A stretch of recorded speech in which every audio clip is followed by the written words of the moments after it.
Alright, I am back with a Destiny Rising video, which these days may start to outnumber my actual Destiny videos, depending on what comes next. This one is going to be more of a review. I wrote kind of an early review last week, which is probably too early. I'm like, I think I'm reaching the end of the story content. No, I'm not. I don't know how far it goes, but it's gone pretty far. It's time gated to a certain extent, but it's time gated like daily because you need to hit a certain team level to kind of unlock the next stage of quests, and that usually comes with the next story mission. But you know, I'm far enough now. I've played enough hours, which good amount of hours at this point to kind of talk about it. I don't know what to say, man. This is a good game. It's good. Like, I don't play mobile games. I had essentially zero expectations for this. A Destiny game you play on your phone, not great.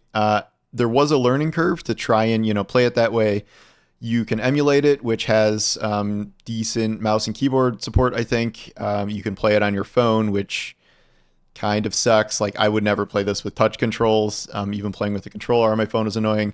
So I'm playing on a pretty big iPad, which is good enough. Kind of weirdly square shaped, but besides that, it just, right now it feels like kind of just hopping in and playing a new Destiny game. Like, yes, I get that things are stripped down and, the graphics aren't going to be as good and there's less combat options to a certain extent. But it feels like playing a new Destiny game. And I think that is kind of the core draw of this, where it is new Destiny content. It's only with a handful of characters we know already, but it is a brand new story. It is all new activities. Some of the activities are better than what we've seen in Destiny recently. And this is also coming at a period where Destiny is rapidly approaching a low point. And, we've had low points before, but the portal system is all old content. And you're finished with Kepler, you're finished with that campaign. So there's not really anything to do in Destiny except 95% old content, whereas Destiny Rising is completely new.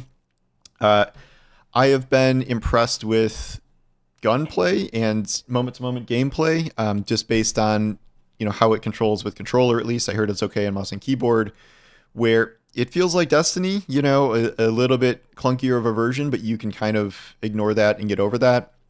I think it is cool to play as different characters that all have a different set of super and then primary, secondary moves that are different than everybody else. Some of these are pulled from, main Destiny, obviously, but others are, completely new. We have, the Void Scythe girl and all this stuff that we've, famously talked about, but it's a lot of these. I mean, there's a lot of characters that do different things.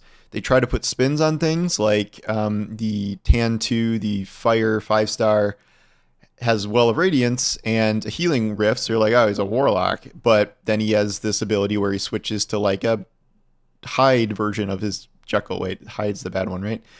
Where his Well turns into a fireball and his Well of Radiance turns into a weapon buff thing. And, it's a really interesting gameplay mechanic there. My main character right now is Jolder, where, it's not Yolder, is it Jolder? Where she has the Titan shield toss and the, bubble, but the shield toss is cool. It has a bunch of additional effects, like, coming back to you, giving an overshield. It lands in a wall and you can pull it back like Thor's hammer, which is something obviously Destiny has never done. And then she has like a big silencing slam. And she's just, I've duped her a few times, which gives her extra powers. Upgrading things is really interesting. There's a couple ways to upgrade other than just duping characters. For instance, like Kaber, who's got his Titan barricade shield, but you can upgrade it so it's like if you shoot through the shield, it blinds people and does chain lightning, and then you can upgrade the chain lightning and stuff like this. So I think there's kind of a wide range of powers and abilities that I find fun, and I find playing with each new character kind of engaging.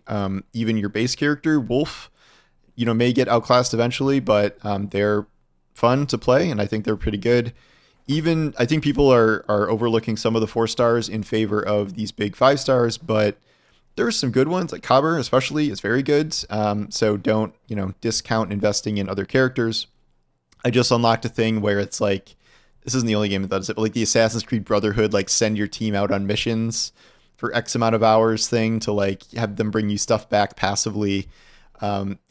one of the things here is like every new thing I unlock here like seems cool. Like you keep going through this and you just unlock new things, whether that's new types of missions or all these new casual things. Like early on, you unlock player housing for your clan, and then later you unlock fishing, which is better than we had than the fishing we had in Destiny 2.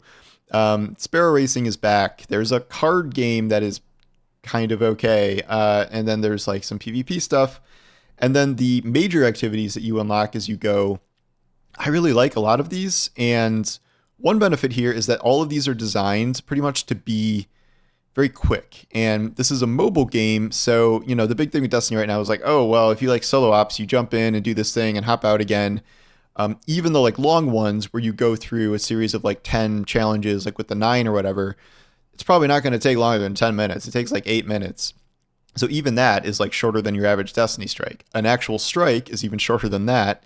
So it's these really kind of bite-sized experiences where you're consistently making progress in some form or another, usually getting currency you need or whatever. But all these different things are really interesting. I like the 9 one, where as you go, you pick different buffs to, benefit you as you go. Obviously, we had that for something like the whatever it's called in Season of the Deep, where you'd pick a boon, and Nether, where you'd pick a boon. These are much more interesting. Like there's one that like creates an entire poison ecosystem about like you shoot an enemy that poisons them, it can spread the poison, they die, and there's a poison pool. There's a gravity one where you can create gravity wells that explode into like nova bombs, and like all of these are more interesting than like you can do a solar slide and things like that we've seen in Destiny. It's just way more basic, and I feel like Destiny Rising is not afraid to go for it, so to speak. There is a really good Gambit-ish mode where you're collecting motes, a lot of motes, and then depositing them at banks, except it is a very large multiplayer game where you are playing in teams of 3 against a bunch of other teams of 3. So you're not only fighting like monsters and then occasionally bosses spawn in, but you're also running into other teams that will kill you or you kill them, and that's how you get a huge chunk of your motes. It's got its own whole upgrade system within that, and you can earn prizes from doing that. It's got its own tree and stuff, and it's PvPvE in a good way that we've never seen since like when Gambit was actually good, and it's probably better than Gambit at its core, honestly, in terms of how it blends PvP and PvE. Like Gambit PvP is just like an invader coming in and shooting rockets at you and being annoying, whereas this is a lot more in depth than that. And, there's a lot of these activities that just keep unlocking with, new installments. Eventually we'll, run out of them. They had a raid, like a real raid. They had like a whole world's first race and stuff. That is the one thing that is like super hard. And you might need like super upgraded characters for that. But the level cap raises like each day. So that's going to get easier and easier and more accessible for more players. The matchmaking is great. You can find teams of 3 or 6 almost instantly. The objectives and at least the non-raid thing are easy enough where everyone is, pretty coherent in terms of like not dicking around and able to actually complete stuff. And again, this makes these really short missions that you can clear really easily. The catch here is that you can't really grind this endlessly because this has a typical mobile game energy system. So you'll wake up every morning and get 120 new energy. So if you're not playing every day, that can stack up to a max of 360. But your missions to get like the max amount of rewards will take 20 energy apiece. So you're running like 6 missions ish, some of them are more, a day, and getting the rewards from that before you need to wait for the reset. If there's a way to refill power, I haven't discovered it yet. Granted, I haven't looked very hard, but usually it's something you pay for. Maybe it exists. I don't know. I just haven't really dug into that. But that's something that's going to annoy Destiny players who just want to grind all hours of the day. But like, between going from A to B and doing all this other stuff and, 6 activities that are 8-10 minutes long, like that's a full, hour and a half of your day right there. And then you can do, there are a lot of free activities. Like you can regrind those. You're just going to get not as good rewards. You will get some of the currency you're looking for, but it's not going to be these like bountiful rewards that you get for the first clear. You can go do the Gambit thing and still rank up your tree there. You can go fishing and rank up your fishing tree. You can play the card game. and a lot of the more casual stuff doesn't cost energy. The story missions that you're progressing through don't cost energy. There are like daily mini assignments from the destination vendors. There's side quests. There's a good amount of stuff to do at any given time. So I like all of that, and then we can reach the thing that everybody is scared of, which is the gacha aspect. This is a gacha game where the entire structure of the monetization is based around gambling. It's gambling for characters. There is a baseline banner which has the 3 core 5 stars in it. I can't pronounce. I'm just gonna call her Jolder and Tantu and Electric Staff Guy. I don't know his name. I do have him. I'm not sure. I think it's a Chinese name. But those are the main ones, and then you can get all the 4 stars there. As of now, you get a lot of free pulls from that. You're completing all these objectives, and every 2 seconds you turn around, you get a free draw there. You get a lot at the beginning. This is like typical gacha stuff. Like they give you a lot at the start, but between just the start and then playing through this now, spending nothing, I have 3 Jolder dupes and the electric guy doing nothing and enough currency to upgrade them, and 4 stars like Kaber and stuff. That was free. There is a different banner that is the featured character. That is Gwen, which is the Void Scythe girl everyone wants. It is much, much harder to get pulls for her. You rarely ever get the currency for her. You can spend all of the little silver leaf things on pulls for her, which I pretty much dumped all of that in there. And that's pretty much it. But haven't gotten her. Gacha is mostly at many levels about want more than need. You see these characters, they're cool, they're powerful, you want them. But at least right now, at least for a while, you're going to be able to use pretty much all the characters you have now to clear almost all of the content, provided you're investing in them properly and raising your power level properly. It depends, like stuff like the day 1 raid, like people were just buying a bunch of stuff to super pump up their characters really quick, but that is not something you will remotely experience outside of that right now. It is, all my characters are not characters I've paid for, and it has been perfectly fine doing all these activities and learning all the systems to power things up. And so that may end. That may, it may get into a chokehold in the future where everything gets so power crept and you do feel like you have to spend money. Like, I'm certainly not ruling that out. I do think some of these gacha games are decent at balancing that. I talk about how I played Genshin Impact for a long time, like several hundred hours. And I spent money on that. But that game added tons of new content, and every new edition you could do almost all of it if you've just been using your free pulls. And your free pulls will still get you 5-star characters who are good. And occasionally you'll hit, if you save enough currency and spend it on the whatever banner you want, you'll get that character. And so there are certainly paths here that are free to play where you can kind of ignore this gacha system. Again, that may change in the future, but for now, if you're afraid of hopping into Destiny Rising because it's gacha and whatever, other than you may get addicted to it, which is bad if you don't think you will and you don't think you're going to be begging to spend money or whatever, I think it's worth playing, and I don't think you're going to be at some huge disadvantage getting through all the content so far. I'm into chapter 5 now, which I think is as time gated as you can do right now since I've been playing every day, and all the new activities, all the new difficulties have been completely fine. But have I spent money on the game? A little bit, just a little bit. So all I bought with the game was a season pass. It's $10. It doesn't give you that much stuff. The best thing it gave you is a really good pulse rifle that you can use on Kaber. It's a little like Outbreak, but it just feels like it's good. It's good in PvP. But other than that, it's just kind of materials that you can get elsewhere. I spent $15 on draws for Gwen. I did not get Gwen. And even if you get her, you got to spend all this other real currency to power her up. And I've just been doing free draws on her since then. So as of now, I don't really feel a strong desire to keep buying stuff. I think you got 3 more weeks to get Gwen. I've used all my silver stuff on her, so I'm getting pretty deep into her mercy rule of 60 draws. And if you get lucky, you can, just pull her before that.